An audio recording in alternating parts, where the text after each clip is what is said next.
amigos, ¿cómo están? Espero que se encuentren bien. Es un placer tenerlos en un nuevo capítulo de esto que se llama El Sonido de Medellín, una serie de entrevistas que hace la revista Generación del Colombiano con el patrocinio de Celsia y Confama. Hoy hay un invitado que se ha constituido en uno de los pilares fundamentales en la transformación y la evolución de la música en Medellín, especialmente del rock y del metal. Él es violinista, compositor, músico y tiene una trayectoria de casi 40 años en la escena rockera de la ciudad. No podía ser sino nada más y nada menos que el gran David Rivera, fundador de la banda Tenebrarum. David, Manito, bienvenido al Sonido de Medellín. Me gusta, papá, muchas gracias, bienvenido a mi casa. Bien, hombre, vamos a hablar acá un poquito de lo que nos gusta, de rock and roll. Por supuesto ¿cierto? que sí. El rock and roll con sus luces y sombras, ¿no? Lo podemos llamar así, ¿cierto? Así lo podemos llamar, perfecto. Bueno, debemos decir que hace poco David se estrenó como escritor y escribió la historia de Tenebrarum, los 30 años de la banda, pero creo que ya son más porque debido a la pandemia hubo que suspender la publicación del libro un tiempo, David. Realmente Tenebrarum cumple 35 años el 1 de febrero. Entonces, digamos que cuando yo empecé a escribir el libro en 2019, yo dije, no, pues yo lo escribo ya y el año entrante para los 30 años sale, en 2020, súper bien. Ah, bueno, listo, no, yo cogí, hermano, prendí, yo muy animado, pues, prendí mi computador, abro el Word y pasan 5 minutos, nada, 10 minutos, nada, 15 minutos, nada, media hora, nada, y yo dije, miércoles, ahí entendí, y muy empíricamente, algo que supe luego, y es que es a lo que se enfrenta el escritor, que es la hoja en blanco. Ese es su primer problema. Entonces ese fue el primer problema con que yo me enfrenté. Entonces yo dije, bueno, ¿qué hago? A ver, vamos a pensar. ¿Qué es Tenebrarum? Bueno, es una banda de metal, fundada ok. ¿Quién había antes de ellos? Ah, ok, entonces estaban estos y estos y estos. ¿Quién había antes de esos? Mi libro arranca en la década de los 50 con la diáspora campesina, producto de la violencia bipartidista, cómo estos campesinos desarraigados de su tierra ocupan la periferia de la ciudad, arman un ranchito, 2 ranchitos, un barrio, una comuna, y en la década siguiente llega el rock, y llega de la mano de las ideas de izquierda y el nadaísmo. Entonces, empieza aquí esta historia, empieza a contarse una historia de ciudad muy poderosa. El libro a mí fue muy transformador porque yo entendí que mi historia no es mía, mi historia es la historia de muchos. Entonces permití que en mi libro hubiera muchas voces. Claro, es porque está ligada a otros personajes de la ciudad, ¿cierto? Para poder darle contexto histórico a la historia de mi banda me tocó investigar mucho, y esa investigación y esas entrevistas fueron arrojando unas conclusiones muy importantes. La primera de ellas es que el rock es hijo de la violencia. El rock es la respuesta estética a una realidad violenta que se cernía sobre la juventud de los 80 y los 90, y el metal, y esta es la más importante, el metalero de los 80 y 90 en Medellín es sobreviviente del conflicto armado en Colombia. Perfecto, entonces, claro. Ese detalle específico hace que el libro se convierta en un documento histórico. Sí, y así lo nota uno cuando lee el libro. ¿Por qué? Porque uno viene, uno piensa, bueno, aquí vamos a ver la historia de Tenebrarum, los 30 años de vida artística y escénica de Tenebrarum. Pero las primeras páginas hacen lo que vos hablas, una contextualización de lo que ha sido la génesis del rock y el metal en la ciudad. Y hablaste una cosa muy importante en este momento. El metal es hijo de la violencia. Y creo que ahorita vamos a profundizar un poquito en eso. Entonces la idea te surge como eso, ¿cierto? Bueno, yo ya llevo 30 años con mi agrupación, tal cosa, ya estoy en la capacidad de dejar un archivo histórico, ¿cierto? Tanto en el libro como en la presentación del libro cuando lo lanzaste, vos hablas algo muy interesante, hombre. Y aquí vamos a llegar otra vez al tema de el metal es hijo de la violencia. Las composiciones y las creaciones musicales, ¿cierto? Eso que se llamó el metal extremo, del ultrametal, tenían que ver también como con una rabia, una indignación que había de los músicos de la época, además de unas capacidades y unos recursos muy limitados para hacer música en la ciudad, ¿cierto? Hablan un poquito de ese tema de la música y las composiciones de metal y por qué esta forma de hacer música llegó a Europa, ¿no? A los países nórdicos. ¿Qué tanto hay de mito en eso y qué tanto no? Bueno, lo primero que hay que decir es que el metal llegó a Medellín como llegó el rock, de la mano de viajeros que traían cassettes y LPs, ¿no es cierto? Entonces, digamos que en esa Medellín de los años 80 había un tema social muy fuerte, había una pobreza muy extrema en los barrios periféricos de la ciudad, y el metal llega, y de esta manera esta música contestataria radical que surgió como una respuesta a la música comercial que había en los 70s, que era la música disco, que de alguna manera mató un poco el arte, porque era una música en sus inicios era pues bastante interesante, pero luego se convirtió en más de lo mismo. Y por allá en Inglaterra unos jóvenes dicen no nos vamos a aguantar más esto, y ahí nace la ola del heavy metal británico. Claro. Exactamente. Entonces digamos que ahí empieza a generarse un movimiento de contracultural, un movimiento que iba en contra de lo mainstream, de lo comercial, y se erige como una forma de protesta también contra temas políticos, contra temas sociales, etc. Y llega esta música a Medellín, y llega a estas comunidades, digamos, este es protagonista siempre, este es Tometido. Emilio, este es Emilio, que siempre quiere robar la atención. Entonces, de alguna manera, impacta muy fuerte esta corriente artística. Claro, y aquí habían unos temas, Emilio, había unos temas muy complicados, sociales. Estaba en auge el tema del narcotráfico, las bandas delincuenciales, los jóvenes de la ciudad los jóvenes, digamos, no de la Medellín del Poblado y Laurel, sí, no estoy hablando claro, de las comunas. Sí. Allá la realidad era muy diferente, y Medellín estaba dividida por un muro invisible, claro, ¿cierto? Entonces, el metal llega y se apodera como estos jóvenes de barrio que estaban guerreándola, que estaban cooptados por estos grupos delincuenciales, que estaban acorralados por la falta de oportunidades, por la falta de apoyo del Estado. Estábamos en una Medellín que todavía no era una ciudad, era un pueblo que quería ser ciudad, pero estaba resolviendo una cantidad de problemas que esa misma década, y en la década siguiente, que fue los 90, pues estalló, digamos, todo este tema terrible del narcotráfico, pues se evidencia más, digámoslo así.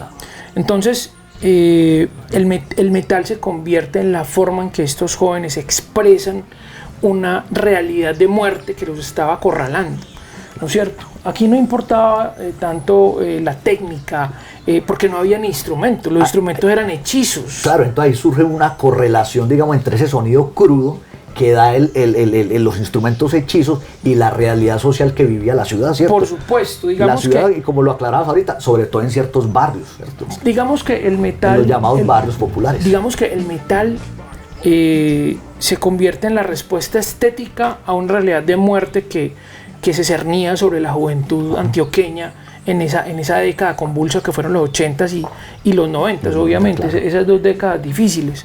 Entonces, el metal se convierte en esa válvula de escape. Claro.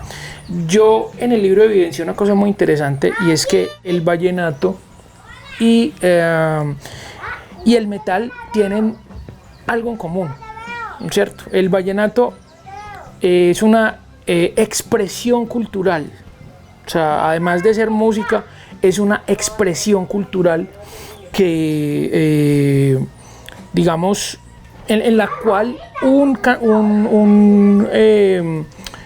juglar, un cantante vallenato básicamente es un juglar que lo que hace es contar historias de la tierra, contar historias del vivir del campesino costeño, ese hombre que va y cuenta todas esas historias, recopila más historias, sigue contando esas historias acompañado de su guitarra, porque el vallenato originalmente es con guitarra. Sí. Tiene en común con el metal, lo importante no era la música, era el mensaje. El mensaje, claro. Era la manera de visibilizar una situación difícil, ¿no es cierto? El metal siempre ha sido muy social y aquí en Medellín hubo un subgénero del metal propio de esta ciudad específicamente, y es el ultrametal. Resulta que por allá a principios de los 80s las bandas más pesadas que habían eran Venom, Metallica con su Kill 'Em All, Slayer con su Show No Mercy. Entonces la conclusión era: si hay algo más pesado que estas bandas, que son las más pesadas, es algo que es ultra pesado. Claro, ultra pesado. Entonces ahí surge el género, hay controversia de dónde surge el género, como el término como tal, de dónde surge, pero realmente este género apasionado, violento, contestatario, de denuncia, transgresor completamente, se cristaliza cuando una agrupación que se llama Parabellum lanza su primer sencillo, que se llama Sacrilegio. Que después fue álbum, ¿no? Listo. Y entonces el ultrametal tiene, digamos, unas características irrepetibles. ¿Por qué?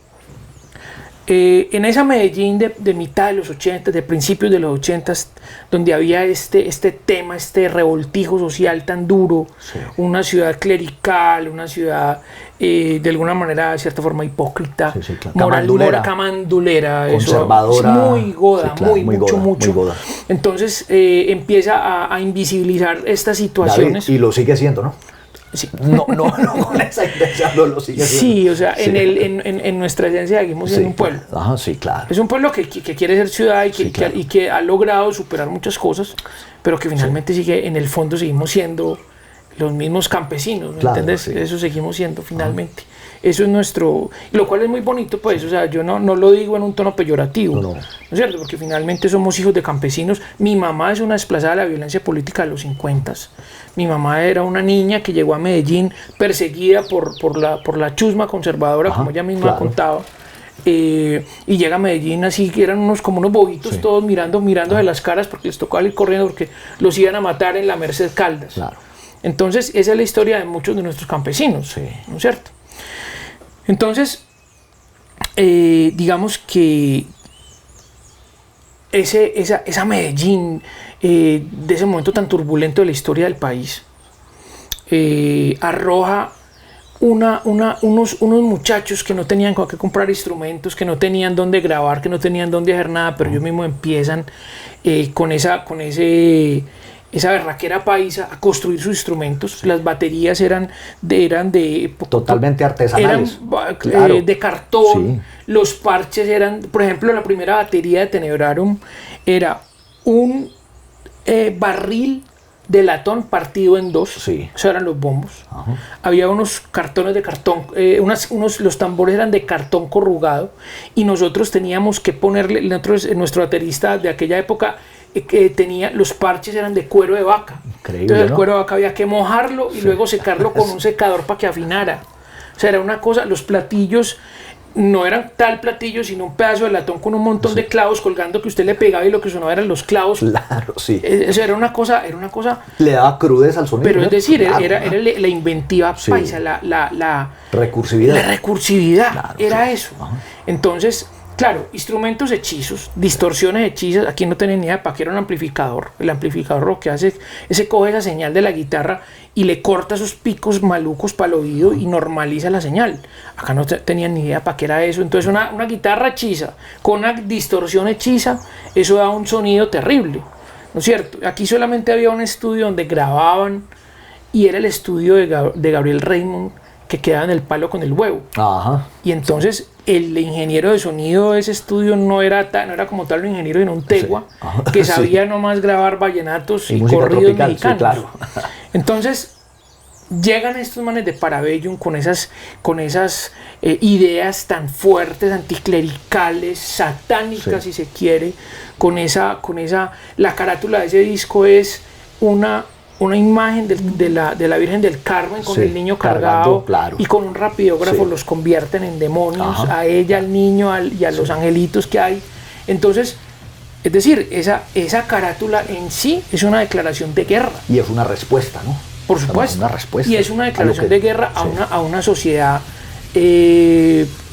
clerical, donde el cura era el que finalmente dictaba lo que se hacía, desde el púlpito señalaba o sea, esta gente tuvo los cojones de pararse al frente y decir nosotros somos otra cosa, con una música terriblemente violenta y muy básica, con un sonido, es decir, un sonido de ultratumba, vamos a ponerlo en unos términos un poco, y llegan a ese estudio de Gabriel Raymond, donde este man de Turbo, que no tiene ni idea de nada, solamente sabe grabar vallenatos, y llegan estos manes y a meter esas guitarras sin producir, sin procesar directo a esa consola, quemaron canales, eso fue una cosa terrible. De hecho tuvieron que llamar a un cura luego, supuestamente para exorcizarla.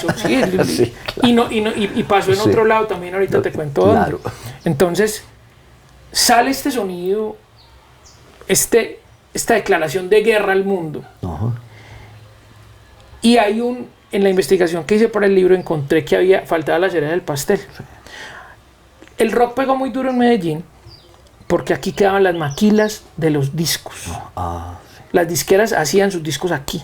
Entonces aquí era barato producir, sacar 200 copias, 100 copias, no sé cuántas copias, Pilas, ese es confianzudo, no sé cuántas copias de un disco, y era fácil de producirlo, pues digamos era relativamente barato. Entonces, en Discos Fuentes o Victoria o la que fuera, ¿qué hacían? Sacaban, digamos, 10.000 discos de Diomedes Díaz y vendían 8.000 y quedaban 2.000. Entonces, ¿qué hacían? Cogían ese acetato sobrante y lo tiraban a la paila para derretirlo, para hacer más acetatos. Lo que ellos no hacían era quitarle el sello de papel. Entonces el acetato quedaba quebradizo y de mala calidad.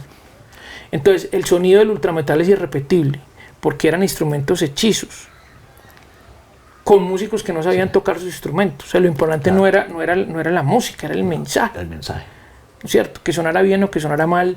El tío que tocaba en el trío por ahí, el merendero, le enseñaba al muchacho, se aprendía 3 acordes y con eso empezaba a construir este relato social tan teso, ¿no es cierto? Y entonces llegaban a ese estudio sin buenos instrumentos, con un tipo que no sabía grabar, y ese sonido quedaba terrible, pero lo llevaban a Discos Fuentes y sacaban sus discos en un acetato de mala calidad. Entonces eso le imprimía un valor adicional al sonido. La suma de todos sus elementos dio como resultado un sonido irrepetible. Que solo se hacía acá en Medellín. Aquí en Medellín. Cuando tú me decías ahorita que había como un encuentro entre Noruega y los países escandinavos con el metal de acá, hay una razón para ello. A diferencia de nosotros acá que estábamos luchando por sobrevivir, allá eran muchachos que no tenían problemas. Entonces, como no tenían problemas porque eran hijos de estados de bienestar, se los buscaba. Querían llamar la atención. ¿Aquí qué somos? No, aquí somos católicos, listo, nosotros somos satánicos. Bueno, acá ¿qué hacen? Acá, ¿cómo somos nosotros? Somos capitalistas. Bueno, nosotros comunistas. ¿No es cierto? Para llevarse la contraria y puedan hacer su música. Pero entonces, claro, ellos iban a la tienda de música y decían, bueno, ¿con qué graba Metallica? No, con este amplificador Marshall, no sé qué. Listo. ¿Cuál es el más podrido que tiene? No, tenemos a este chiquito. Ese es el que queremos. Y ellos empezaron a crear un sonido.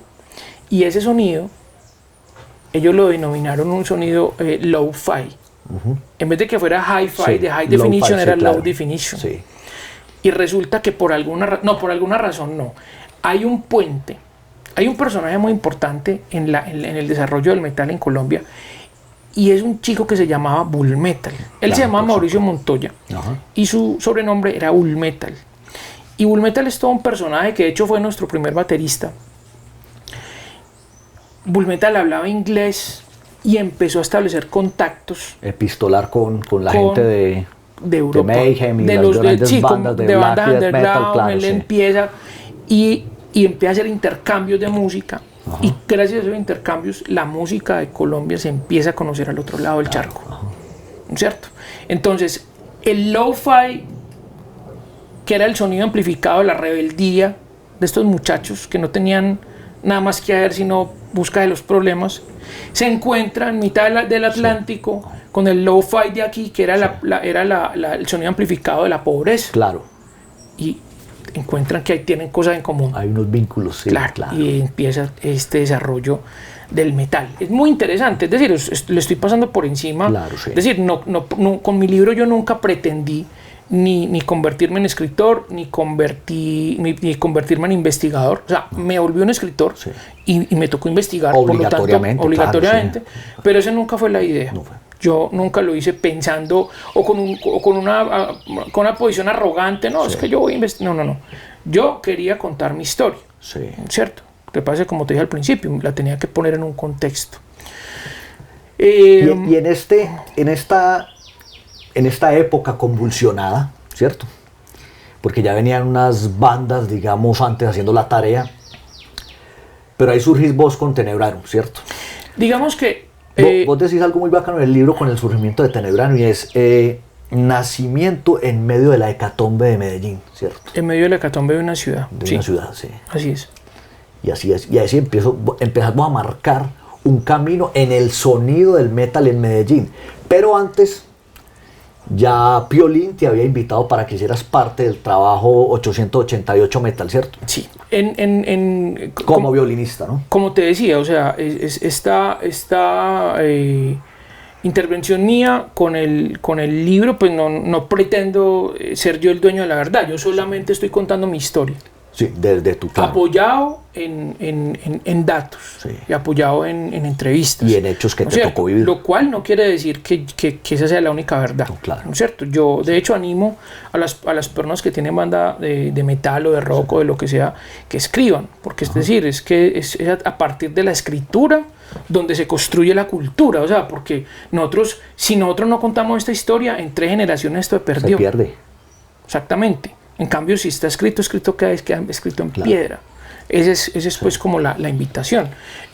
Yo empecé a escuchar metal cuando tenía 12 años, en 1984. Pero espérate, David, qué pena te interrumpo. Bueno, antes de que lleguemos al tema de la edad y de cuándo te empezaste a vincular con los gustos por el metal, cuándo fuiste a tocar violín con Reencarnación, que es otra banda de metal extremo acá de la ciudad.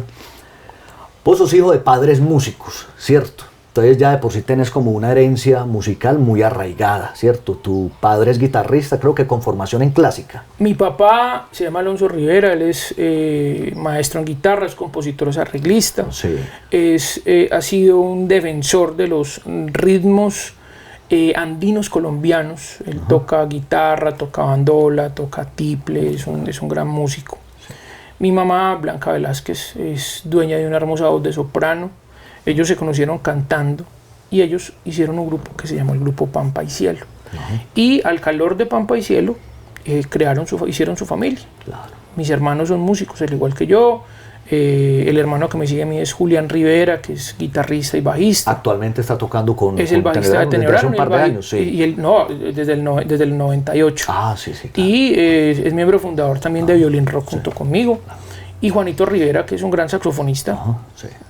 Es psicólogo y además es saxofonista, un gran saxofonista. Bueno, ¿por qué te enfocaste por el violín? Es muy importante en toda esta historia porque, David, vos sin lugar a dudas dinamizaste el sonido de la ciudad y el metal de la ciudad al incluirle al metal violín. Eso era algo típico y me sacarás enseguida de la duda, pero según tus investigaciones, vos pudiste haber sido el primer músico que le incluyó violín al metal en Sudamérica.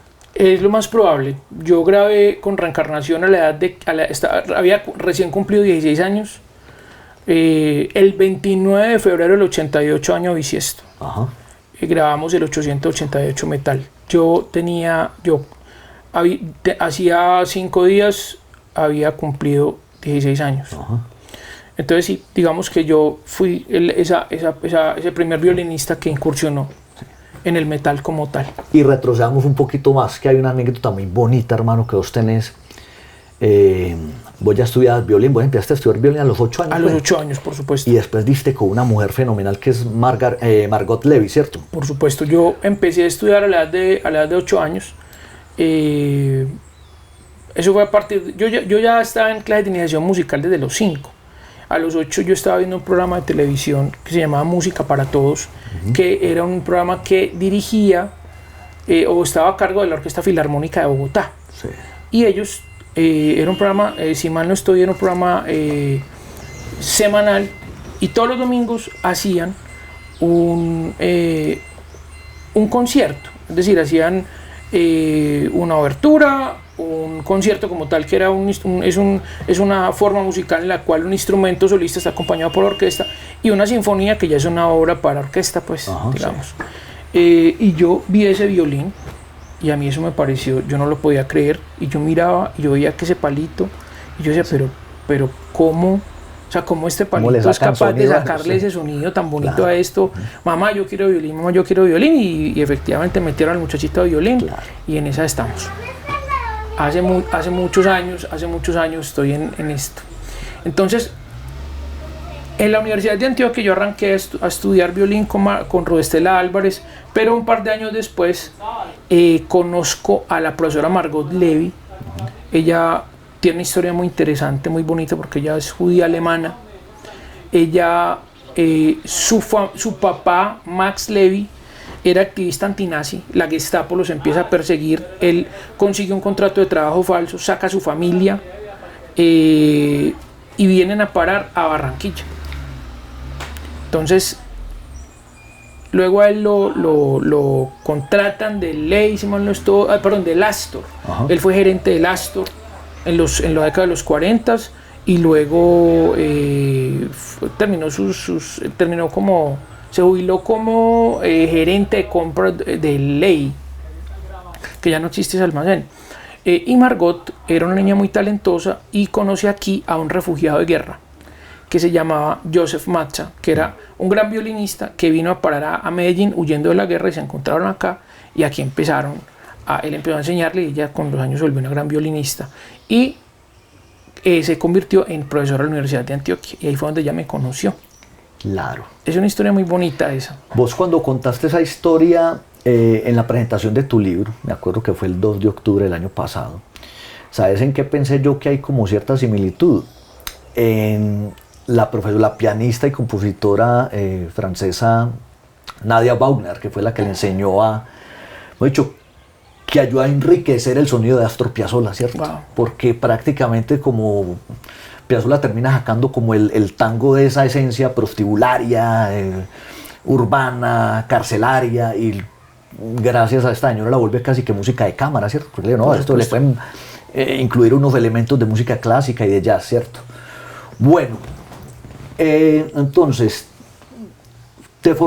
Margot Levy te fortalece en el desarrollo de la técnica, pues, como violinista. Mira, hay un detalle muy particular con Margot, y fue el siguiente. Mis papás eran personas dedicadas a la música, sí. Pero imagínate uno sacar una familia adelante en los 70 y los 80 haciendo bambucos y pasillos. Ajá, claro. Entonces, obviamente, pues a mí nunca me faltó nada, pero nunca nos sobró nada tampoco. Claro. Entonces, yo estaba tocando en un violín prestado. La universidad me prestaba un violín, y yo ya tenía 12 años, ya había crecido un poco, ya necesitaba el violín. El tamaño regular, pues, digamos, de un violín adulto, sí, es un 4/4. Yo estaba tocando en un 3/4, ya me quedaba chiquito. Claro. Y un día yo llegué a clase a la Universidad de Antioquia, y había un violín en la mesa. Yo miro ese violín. ¿Qué edad tenías ahí más o menos? 12. Y Margot me dice, míratelo. Ella nunca perdió ella hablaba con la R. Sí. Ella nunca perdió su acento alemán, la R. A ver, David, míretelo. Entonces lo cogí, lo soné, me pareció hermoso el violín, lo puse en la mesa. Vete a estudiar. ¿Vete a estudiar? ¿Cómo así? Sí, vete a estudiar. pero Margot, es que ese violín es mío, no importa, te estudiar. No, pues es que yo no tengo que comprarlo. Y me dijo, es que yo no te lo estoy vendiendo, te lo estoy regalando. Qué belleza, entonces con hermano. ese violín me pagué mis 2 carreras, con ese violín he viajado, con ese violín he grabado todos los todavía? discos de Tenebraron. Qué bien, hermano. No, es decir, es una locura. Sí. Es una locura. Entonces, luego, pues bueno, empieza pues aquí mi aventura con la música. Pero al mismo tiempo, como el diablo es puerco. Sí. Tenía yo 12 años también. 1984 fue un año muy particular. Y te empieza a seducir el mundo del metal, del rock and roll. Un amigo, a mis manos llegó un cassette que tenía 4 canciones de Metallica, del Kill 'Em All, 4 de Slayer, del Show No Mercy, 2 de Venom, tenía 2 de Beach y no recuerdo qué más. Y eso fue como un virus, cuando uno le da un virus en la sangre que no se va. No se va. Eso no se va nunca. No se va nunca, no se va. Entonces, claro, para mi papá, cuando mi papá enteró que yo estaba escuchando metal, fue un choque terrible. Claro. Porque él pues tenía a su muchacho talentoso. Sí. Yo a los 13 años hice mi primera entrevista en El Colombiano, me dedicaron media página. ¿Vos tenés todavía ese registro? Sí, claro. Sí. Donde hablaban de un niño prodigio de la música colombiana en Medellín. Entonces fue muy interesante, digamos, ese choque con mi papá, porque yo al mismo tiempo que seguía siendo el niño de conservatorio, tocando sus bambucos y sus pasillos con un promisorio futuro, Sí. estaba por el otro lado escuchando metal. Música del demonio. Música del diablo. Sí, claro. Entonces sí, claro, eso hasta que me tocó pues confrontar a mi papá y bueno, eso fue todo un rollo en la familia, pero finalmente se logró la cosa. Claro. Y luego en el 89 a finales fundo Tenebraron. Sí. Que anteriormente se empezó llamando Agonía, pero Agonía no sacó trabajos. No, Agonía no. Agonía no.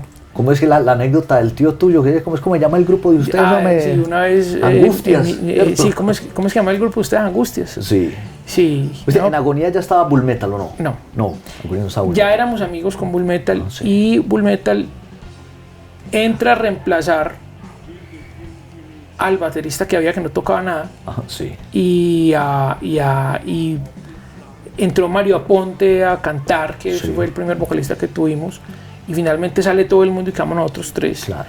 Y la banda empieza a ensayar formalmente el 1 de febrero de 1990. Del 90, pero en el 88 ya vas, es donde toca el violín con En Agonía con estábamos Reencarnación. haciendo... No, yo nunca toqué violín, yo arranqué siempre tocando la guitarra. Pero con Reencarnación en el 888 Metal. Ahí toqué el violín. Sí, claro. Pero en mi proyecto personal Claro, yo no tocaba sí. violín, yo tocaba guitarra. O sea, pero antes de formar entonces tu Tenebrarum, vos ya empezaste a ganar cierto reconocimiento en el underground local por haber tocado con Víctor Raúl, ¿o no? Sí, digamos que eso de alguna manera Ayudó, hizo sí. que... Sí, impulsó ayudó. de alguna forma Sí, la... por supuesto. ¿cierto? Y fue además muy novedoso, como lo hablamos ahora, ¿cierto? Sí, claro. Bueno, entonces en el 89 ya queda como institucional el nombre Tenebrarum, pero ustedes sacan el primer trabajo es como 3 o 4 años después, ¿cierto? Lo sacamos en 1992 y aquí está.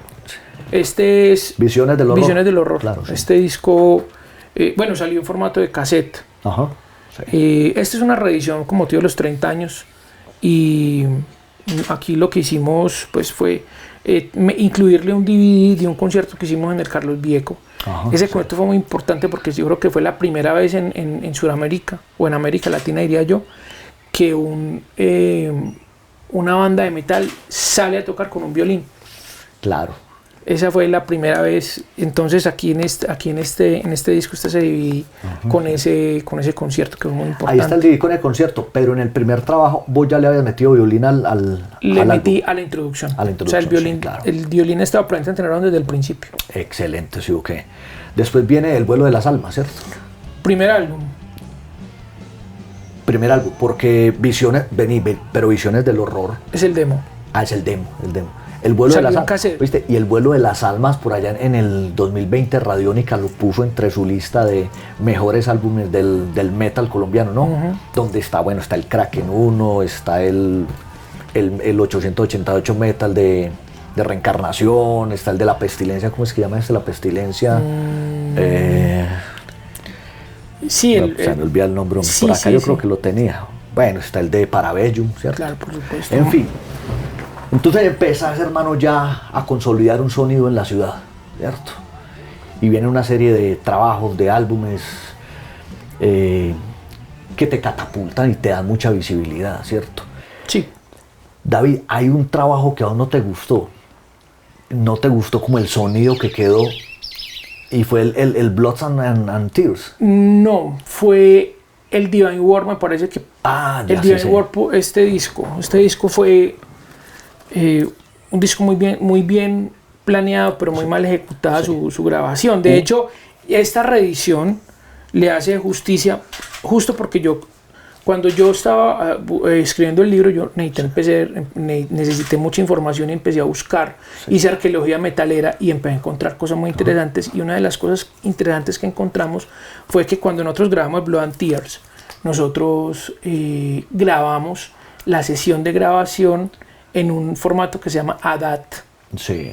Y compramos esos cassettes. Eso no se usaba. A usted le decían, ¿usted quiere comprar eso o le entregamos un DAT, que era el primer formato digital que había por allá en los años 90 al principio? Te entregamos un DAT, entonces uno decía, no, pues entrégueme el DAT, yo para qué me voy a encartar con lo otro. Entonces por eso es que las bandas de metal de Medellín y de Colombia en general no tienen reediciones remezcladas de sus primeros álbumes. Sí. Porque la gente, es decir, hay que entender que estábamos en una ciudad que no ofrecía futuro, una ciudad en la cual se podía perder la vida a la vuelta de una esquina con una bala con el nombre de uno. Sí. ¿Cierto? Entonces uno no pensaba futuro, uno pagaba de inmediato. Y ahora vamos a hablar de eso también un poquito, hermano. Sí. Entonces, digamos que nosotros sí tuvimos la precaución y cuando grabamos el Blood and Tears quedó espacio en el DAT, lo guardamos, y cuando fuimos a grabar el Divine War teníamos espacio. Entonces cuando yo hago toda esta investigación encuentro que yo tenía esas sesiones de grabación y las mandé a digitalizar para hacer una remezcla del Blood and Tears, que es este álbum, nuestro segundo álbum, que esa es la carátula de hecho. David, este es el que vos viajas a Los Ángeles a la remasterización con George Marino. A la masterización. A la masterización. No, no es este. No es este. Entonces, este álbum, me encuentro que tengo la sesión de grabación de este álbum. Sí. Y busco quien me haga el favor y me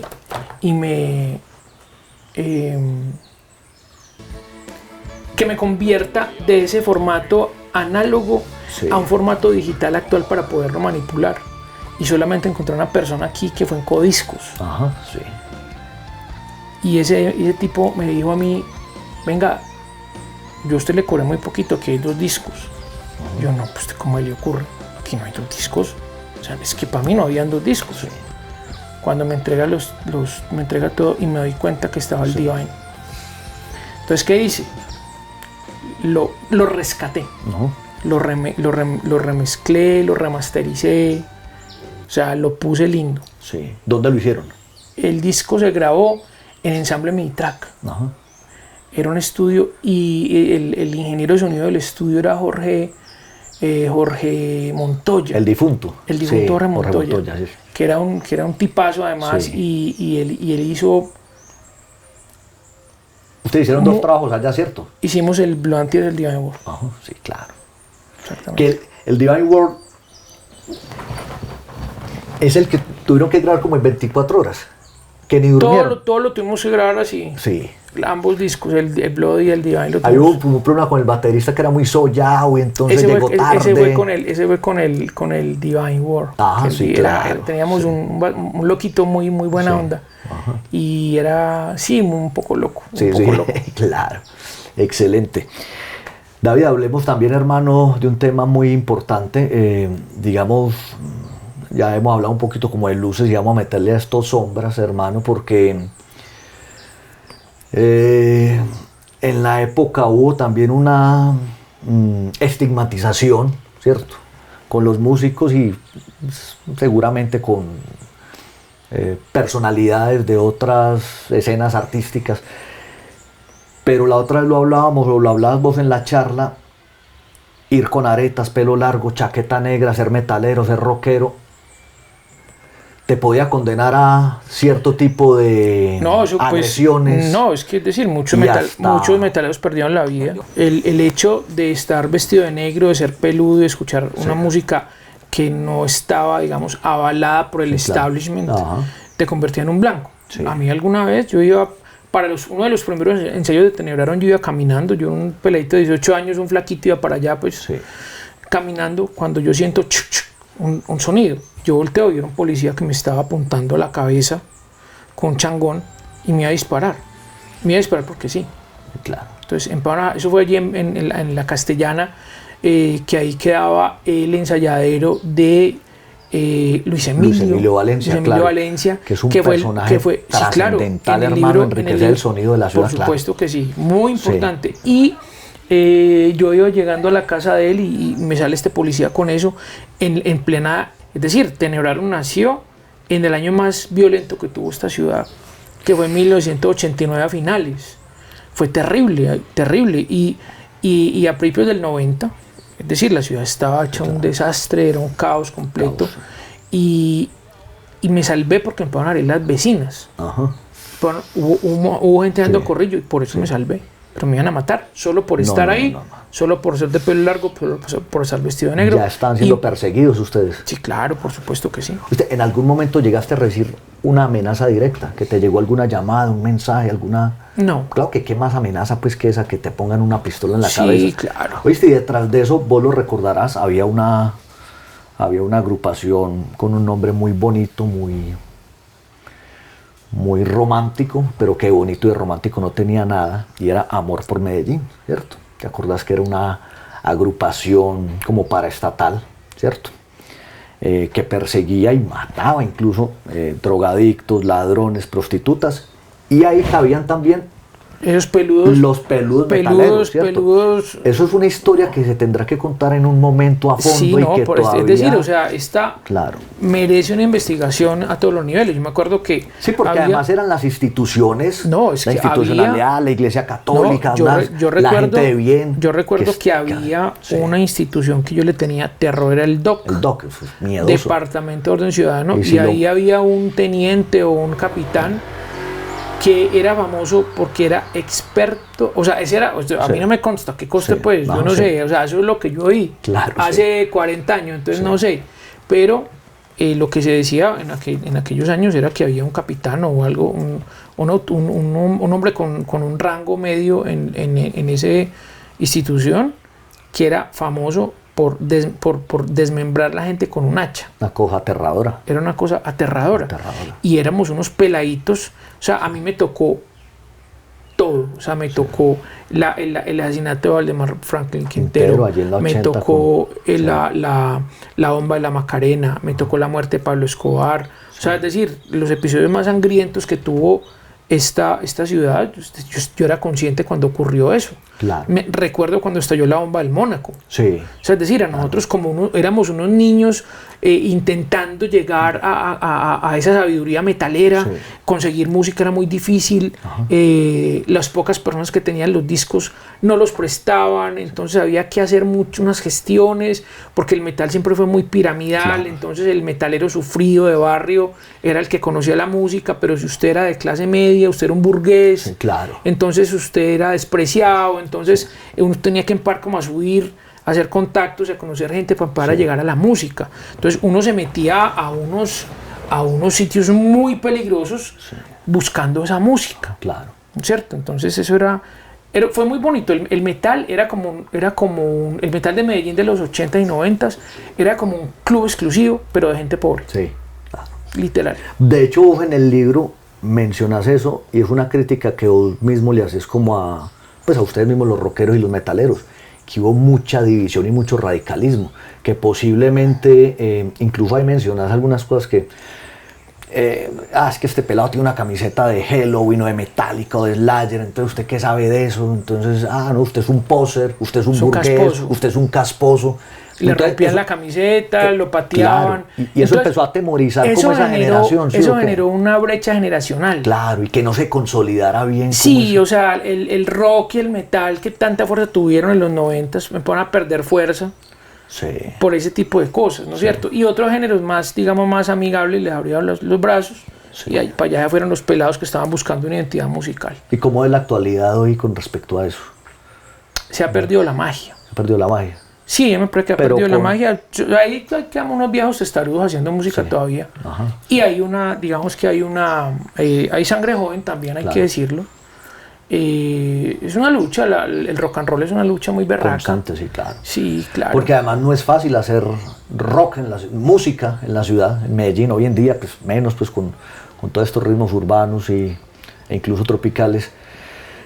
Y más duro metal, hermano. Es que entonces, hacer música, metal en Medellín es una cosa muy es una apuesta muy dura, apuesta muy dura, pero bueno, a uno ya lo sacan de aquí con las patas por delante, man. Sí, claro. Sí, hay que darle. Bueno, una cosa muy bacana también, hablemos un poquito ahí brevemente de tu proyecto paralelo, Violín Rock, ¿cierto? Es otra dinámica, Violín ¿cierto? Rock no tiene nada que ver con Tenebraro. Violín Rock, bueno, Tenebraro no es una banda que no tiene guitarra, es una banda poco más experimental, más pesada, más de nicho. Sí. Violín Rock es una banda de rock que tiene guitarra, tiene violín, y la idea es hacer una música, digamos, que pegue, que pueda ser un poco más radiable, aunque nuestro interés no es como tal comercial, claro, así de esa manera, pues. Ajá, sí. Pero digamos que Violín Rock es buen rock and roll, que te pone en buena onda, sí. Por supuesto.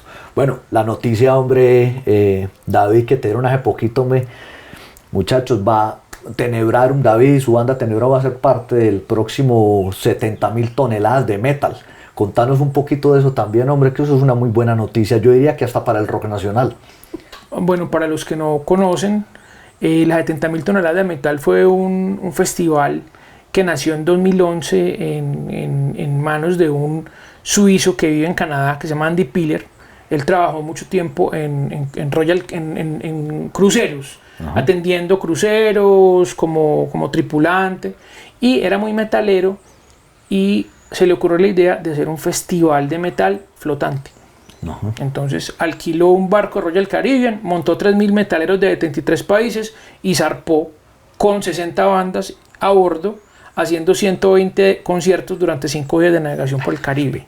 Entonces eso es una cosa loca. Yo ya he ido a 7 cruceros, voy para mi 8º. Como aficionado, ¿cierto? 7 como aficionado, pero lo que tengo para contarles, que me alegra mucho, es que el barco va a zarpar con Tenebrarum como parte del line-up, como parte de las agrupaciones que van a presentar. Entonces es un evento, digamos, a nivel mundial muy importante. En el ámbito del rock y del metal es muy importante. Es un festival, o sea, absolutamente reconocido como cualquier otro de los grandes festivales europeos. Pero es un sueño, porque uno está en un barco de lujo, entonces uno se monta al ascensor y es musiquita, y en vez de la musiquita de ascensor es metal. Sí, claro, entonces sí, uno se va a comer en la noche al restaurante, así, son los meseros con su corbatín, con así, súper guau, y un combo de metaleros de 30 países, y sonando la música que suenan, o sea, es temático. Claro. Es diseñado para eso. Y es estar con la crema innata, sí, claro, es decir, del metal, sí, claro, mundial. Sí, por ejemplo, este año va Sepultura, va Septic Flesh, va Trouble, o sea, grupos muy reconocidos, y ellos se bajan de tocar, y ¿para dónde se van a ir? Estamos todos en un barco. Claro, sí. Entonces se da la ocasión de poder compartir, de hacer networking, de mostrar los proyectos que uno tiene, claro, de conocer gente. O sea, es una cosa increíble. Espectacular. Felicitaciones por eso, hermano, que además es... Muchas gracias. No solamente es un orgullo para vos y para Tenebrarum, hermano, sino que es un orgullo para el rock nacional y para los aficionados al rock y el metal, hermano. Por supuesto, es decir, ¿sí? somos la banda colombiana que va a representar el metal del país en el barco. Entonces para nosotros no solamente es un orgullo, sino una responsabilidad. Bueno, y para finalizar, David, el libro, ¿dónde Violines, lo pueden conseguir? ¿Todavía quedan libros por ahí? Quedan muy pocas copias realmente. Yo saqué 300 copias, yo no lo quise sacar mediante editorial, pues porque digamos que perjudica al escritor. Cuando uno es un escritor sí, claro, que está emergente, digámoslo así, pues claro, no hay como unas buenas condiciones para el escritor. Entonces yo me di a la tarea y me di la pela, como decimos acá, y lo saqué yo solo, saqué 300 copias. Es un libro interactivo, es un libro en edición de lujo, en pasta dura, tiene... digamos, una serie de cosas muy interesantes, fotos inéditas, tiene un montón de códigos QRs que lo que hacen es que lo convierten, o sea, al libro hay asociadas muchísimas horas de video. Claro, sí. Entonces se convierte en algo muy interesante. Este libro fue pensado para que fuera una edición de lujo coleccional. Y esta es la primera parte del libro, porque yo escribí 400 páginas. Ajá. Pero ¿quién saca un libro de 400 páginas? ¿Quién lo edita? Entonces yo lo que hice fue, mi libro arranca desde los 50 hasta el 97 y la segunda parte del 98 hasta nuestros días. Todavía no hay fecha para esa segunda entrega. ¿O ya se está trabajando en eso? Se está trabajando. Yo espero que el libro esté más o menos para mediados de año. Perfecto, perfecto. Primero evacuar el barco. Sí. Pues evacuar este concierto en el barco y ya llegar y ponerme las pilas en otras cosas, claro. Sí, claro, cómo no. David, ¿algo más que quieras agregar? Atenebrarum lo encuentran en redes sociales, en Instagram, Facebook y YouTube como Tenebrarum Oficial. Tenebrarum Oficial. Y a mí me encuentran en Instagram como David Rivera Violín. En el Instagram personal, pues yo soy músico profesional y mi labor es ofrecer servicios musicales en eventos sociales y corporativos. Entonces, en mi Facebook, en mi Instagram, digamos, profesional, encuentra pues como todo lo que yo hago como artista. Entonces, David Rivera Violín, el personal, y a Tenebrarum lo encuentran como Tenebrarum Oficial. Instagram, Facebook y YouTube. David, muchísimas gracias por recibirnos en tu casa, hermano. Felicitaciones por el arte que nos has regalado durante tantos años, hermano. Gracias, mi hermano. Y hermano. esperamos seguir con el nombre de Tenebrarum en la boca, hermano. Y de Violín Rock y de David Rivera, obviamente. Un saludo para todos. Nos vemos en la próxima entrega. Que estén bien. Gracias.